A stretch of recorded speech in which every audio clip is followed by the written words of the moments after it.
Today on the John Ankerberg Show, Dr. Ravi Zacharias answers the skeptics.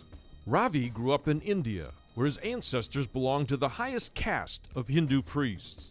But one day, he heard the words of Jesus Christ and became a Christian.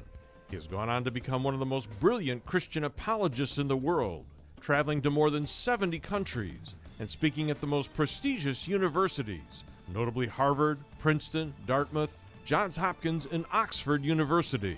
He addressed the writers of the Peace Accord in South Africa and military officers at the Lenin Military Academy and the Center for Geopolitical Strategy in Moscow.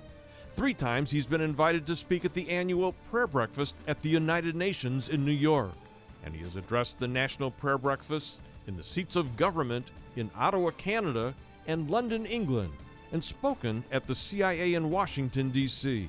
Join us today for this special edition of the John Ankerberg Show.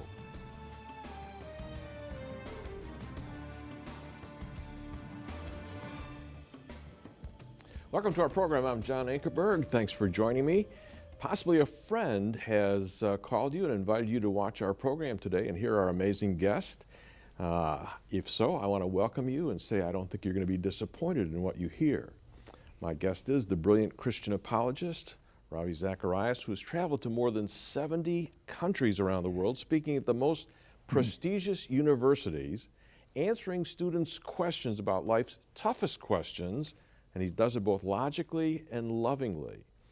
He also speaks to government leaders in different parts of the world, and 3 times he has spoken at the United Nations in New York, their annual prayer breakfast, which marks the beginning of the UN General Assembly each year.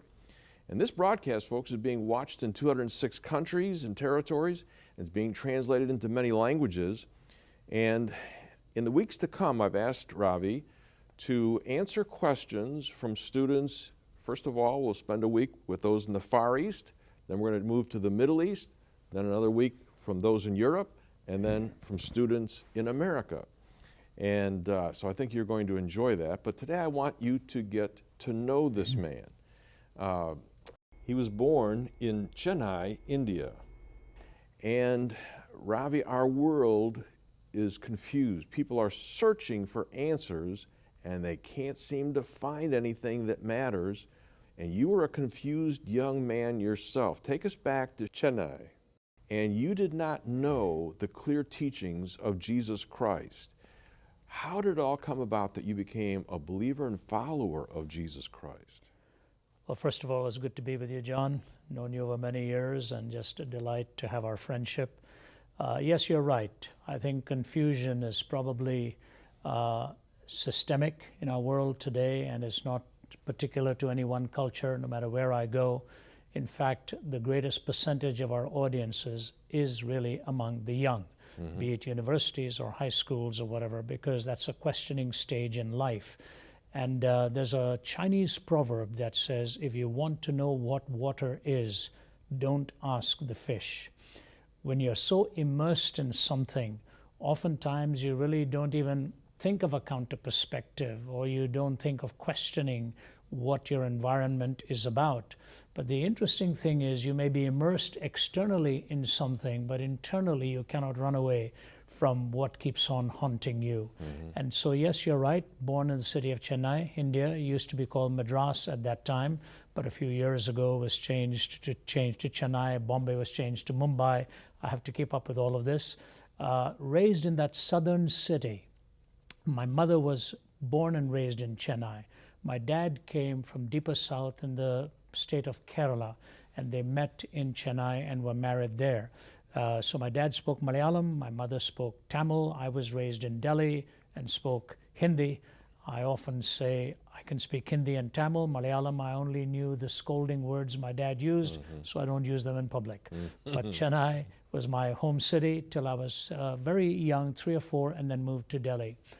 But the thing is, John, people don't realize that India is probably the most religious country in the world. People are pursuing answers through ceremony, through historical pursuit of tradition, and all that comes along with religion. Technically speaking, Hindu scholars will say there are 330 million deities in the pantheon of Hinduism. Now, only a handful of them are really followed very diligently by people in India. But in that culture, having had the privilege of an ancestry that went back to the highest caste of the Hindu priesthood, which was the Nambudris. My dad was from Kerala, my mom from Chennai, as I said. But I never really thought seriously about religious things. Why? I was immersed in the struggle to perform academically. India is a very competitive culture in academics. If you don't make it in your studies, you're going to go nowhere. So the pressure is on you from every side. Big time the pressure is on students there. Yeah, and not just enough to pass. It had to be high. You had to be right at the top of the list. And I wasn't going to make it. Cricket was in my blood. I played cricket and tennis. I loved the sports field, hated the academic side of it. And ultimately, it got me into serious trouble with my father. I wasn't going to make it. And that confusion of pursuit and the need for acceptance. Another thing about India is it's a shame-oriented culture. If you don't do that well, then you're shamed into trying to be successful. The highest rate of suicides in India is immediately after the examination results are posted in the newspapers. All over the country. Kids are jumping off buildings, pouring kerosene on themselves and burning themselves. My closest friend did this to himself. So that was really the culture within which I was born and raised and struggled. My brothers and sisters were all doing well. I wasn't. I was sort of the failure of the family, and that finally got to me. Yeah, I've been to Mumbai. I'm going back to Calcutta. And I watched people very sincerely following whichever religion they were practicing. So they were sincere, but they're still confused. They still don't have the answer. They're still searching. Talk about that a little bit. Yes, the major religions in India, Hinduism, Islam, Buddhism, Sikhism, Jainism, you've got a touch of Baha'ism, all of that. Christianity forms a small percentage of it. And people, often think that sort of Christianity is this exclusivist worldview. No, not true. All of them are exclusivistic. Every one of them is exclusivistic. Otherwise, they wouldn't have been founded. They're founded for a purpose, certainly with certain distinctives. And in the search for answers, I just ended up with none whatsoever. And the emptiness, the loneliness, and the failure in school, I didn't have a single Christian friend, by the way. They were all, majority of them from the Hindu worldview, which places such great value and respect for family and all of that. So that's the way I was raised. But the emptiness came in with no answers, only questions. Tradition, tradition, tradition. You followed it. I knew this was not going to get me anywhere, and finally I attempted to take my own life. Yeah, talk about that. How did you do that? Well, for many years I couldn't, John, to be honest with you. As long as my dad and mom were alive, it was very embarrassing for them, till my father in his latter years, point blank, asked my wife to talk about it and then asked me. It's again the shame thing, nobody wants to admit how low they had become in life. I just want to assure the listener it had nothing to do with any psychological debilitation, no such issues with drugs or whatever like that. It was just a search for meaning. I wanted to put life together, and it wasn't coming together for me. So I was going to my classes in college and went into the science lab out there, saw some chemicals, took these plastic bags. I didn't even know what all they said, except I took the ones that was marked poison, brought it back to my home, put it in a glass of water early one morning. Everybody was out of the house. Went into the restroom and they started to froth immediately, effervesce. So I just stirred it with a teaspoon and gulped the thing down. I used to tell my story in the early days by saying, unfortunately, but a doctor corrected me once. He said, you better say fortunately. It was very salty, and my system began to reject it. And there I was holding on to the sink as the moisture was coming out of my body. I collapsed on my knees. I shouted for help. The servant in the house heard me screaming. Nobody else was there. He came. I don't know whether he broke the door down, pushed it down. I don't remember exactly, but he saw me in that pitiful state, put me into a taxi and rushed me to a hospital. And when I was fully composed of my senses again, all I knew was needles were in my arm because of the dehydration, my mother and father by my side, and the ultimate desolation of knowing you didn't even know how to live, now you didn't know how to die. That was the crossing road moment for me in asking questions more seriously than I had been asking. But a man came into your room and did what? Well, this is the amazing thing to me. That's why I believe in sort of divine appointments. I wasn't looking for anybody to come. In fact, I still don't know how they let him get that past that Right. much, probably because he said he was a minister. And he brought a little red New Testament and wanted to read it to me. And my mother said he couldn't. I was in critical condition. So he opened it to the 14th chapter of John. And ironically, it's Jesus talking to Thomas, the first person who ever went to India with the gospel. And he was reaching the Nambudris, by the way, my very ancestors from centuries ago.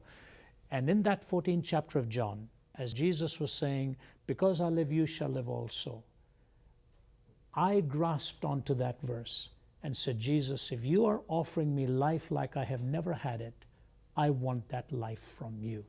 That was the turning point for me. I never really prayed any meaningful prayer.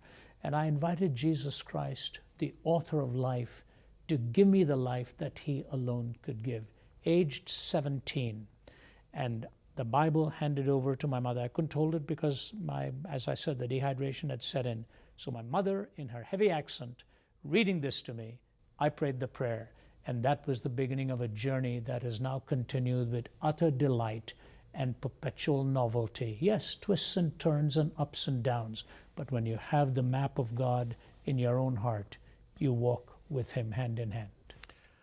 My guest is Ravi Zacharias, a brilliant Christian apologist that has spoken on probably more university campuses around the world than anybody I know. And you were asked to come to Harvard and present lectures on a very tough question: can man live without God? And out of those lectures, a book came. But take me back and answer the question, can man live without God? Yes, it was a very memorable time for me, John, early 90s, when the first Veritas Forum was held. Now they're held all over the country in various universities. And the subject was given to me, can man live without God? From the quotation by Will Durant, he said, the greatest question of our time is not going to be North versus South, East versus West, communism versus capitalism, but the greatest question of our time is going to be, can man live without God? So that, the last phrase is what I took and put into the title of my lectures. I gave 2 lectures there, sponsored by various groups, philosophical societies, the Christian groups, and so on. And the venue was the Harvard Law School. And I do remember 2 things about it distinctly, that it was held on the weekend of the Harvard-Yale football game. So they were nervous at what kind of a turnout we were going to draw. And number 2, it was the first time I was on my feet in about 2 weeks. I had been in Scotland doing some research on David Livingstone, injured my back, herniated my disc. My body was really off kilter. I'd been laid up in bed in Glasgow for 5 days, came back, one of my teammates flew in to bring me back, and I lay in bed all that time till the day I had to fly out to Boston and do this. Those 2 memories are so vivid. I didn't know how it was going to go. But that was the question and is the question. There are 2 ways to answer it. Theoretically, yes, people can live as if God doesn't exist. Atheists, agnostics, anti-theists, at least for the most part, do. Logically, it is impossible, especially if you want to make a moral pronouncement on any issue. This was the struggle Jean-Paul Sartre had. This was ultimately the struggle Anthony Flew had, as you well know. This incoherence of trying to build a worldview on the fundamental questions of life. It cannot be done logically or coherently. Yes, existentially, people may try to wing it and somehow live day to day. But if you want to live a coherent life and present answers to the haunting questions with which you live, it is impossible to live without God. I think that was Durant's challenge. Are we going to live as if he doesn't exist And if that happens, what kind of a chaotic world are we going to face? And as Nietzsche said, the 20th century would become the bloodiest century in history because of the popularization of the death of God type thing, and indeed it was. More bloody than the previous 19 centuries put together. Mm-hmm.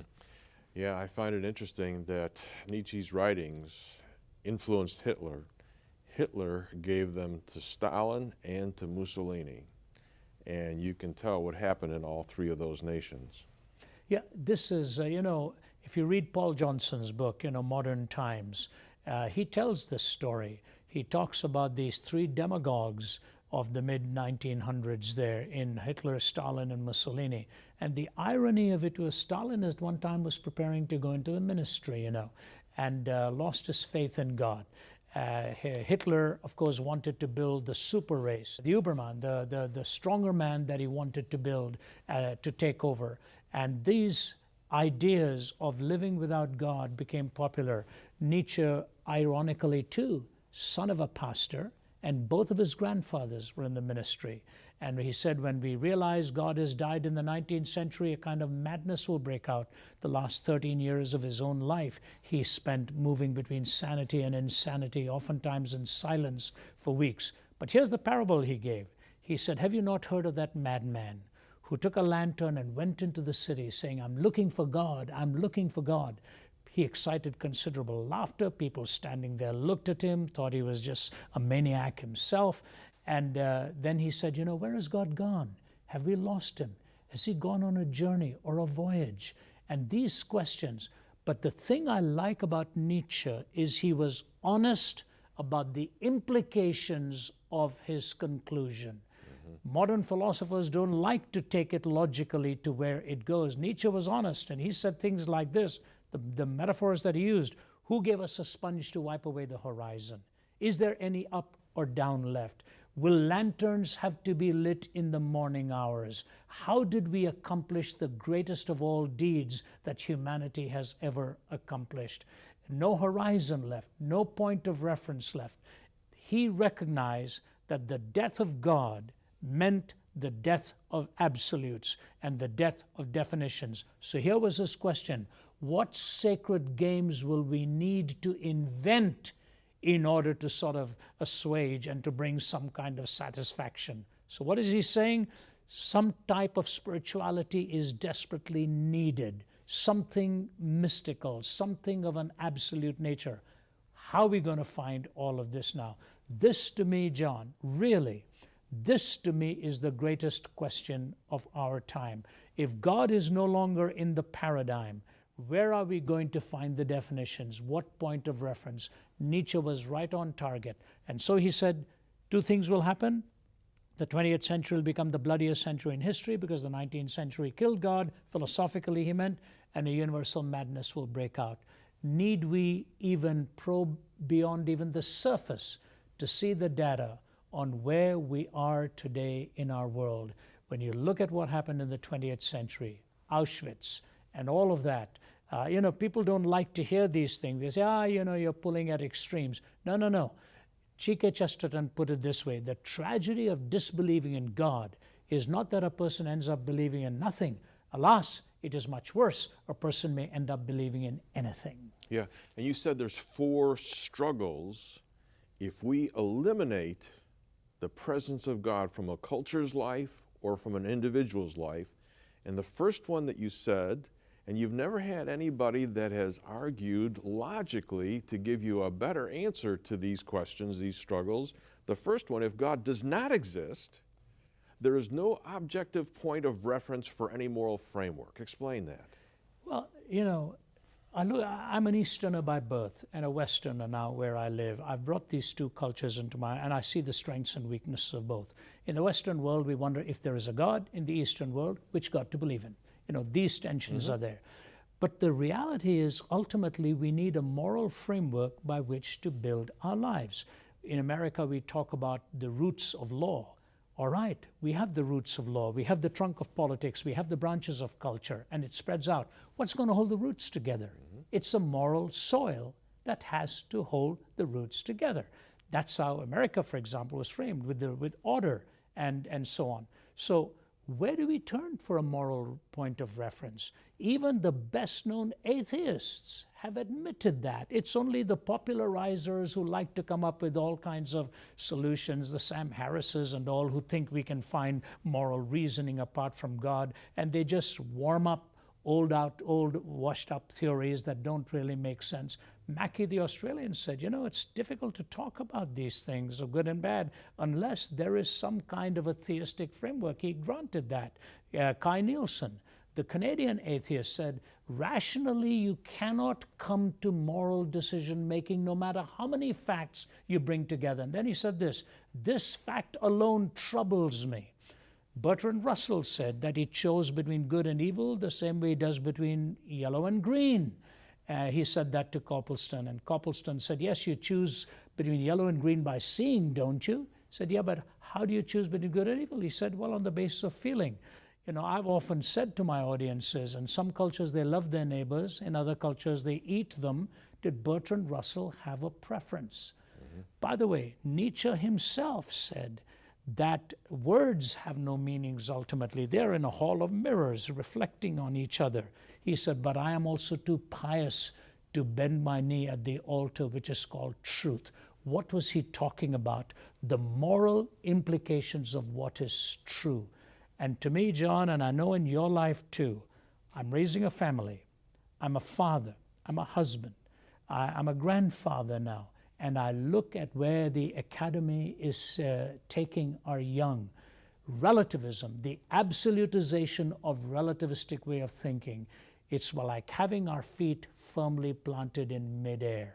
The search for moral absolutes without a transcendent point of reference is an impossibility to have it logically done. Yeah, we're going to come back to this more next week because these are such important points. But in the 2 minutes that we've got left, let's hook this up to what you were saying happened in your own life.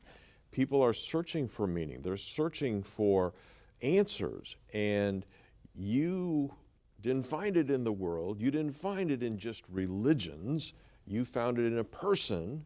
Talk about that and how this person, Jesus Christ, answers these 4 struggles that we have that we're going to talk about a little bit more. When I spoke at the UN, I was asked to speak on the search for absolutes. And I talked about 4 searches here. We have the search for evil, how to define it, the search for justice, how to define love, and when can we legitimately forgive. Evil, justice, love, and forgiveness. And they were listening intently. I said, now I want to ask you this question. Where in history did these 4 converge at any one given moment?